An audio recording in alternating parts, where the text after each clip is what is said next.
திருமணமானவர்கள் மட்டும் கட்டாயம் படியுங்கள், அதிகம் பகிருங்கள்.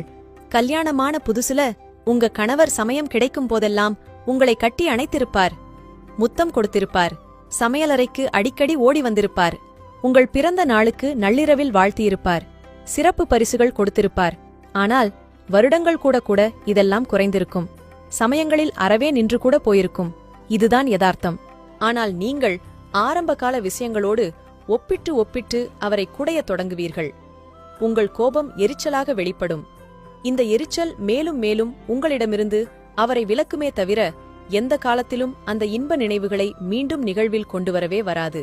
ஒரு குடும்பத் தலைவனின் மனசு என்பது இளம் மூங்கில் குருத்து போல.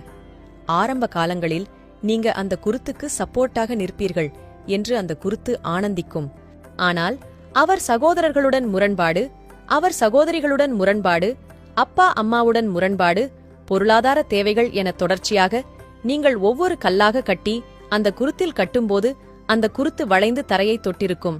உங்களையும் விட்டுக் கொடுக்க முடியாமல் உடன் பிறந்த பெற்றோர்களையும் விட்டுக் கொடுக்க முடியாமல் பொருளாதார தேவைகளையும் சமாளிக்கவும் திண்டாடி தன் சுயம் இழந்திருப்பார் அவர். இந்த சுய இழப்பு என்பது இதற்கெல்லாம் காரணம் என அவர் நினைக்கும் உங்கள் மீது எரிச்சலாய் திரும்பும். நீங்களும் எரியும் நெருப்பில் எண்ணெய் வார்ப்பது போல அவர் உங்களிடம் பேசும் 2 நிமிடங்களில் கூட குறைகளையும் பிரச்சனைகளை மட்டுமே பேசுவீர்கள். மாறாக கிடைக்கும் ஏதாவதொரு சந்தர்ப்பத்தில் உங்கள் பழைய ஆனந்த வாழ்வை மட்டும் நினைவு கூர்ந்து பேசுங்கள். உங்களோடு அவர் பேசத் தொடங்குவார். பிறகு உங்கள் எதிர்பார்ப்புகளை, ஆசைகளை நயமாக வெளிப்படுத்திடுங்கள்.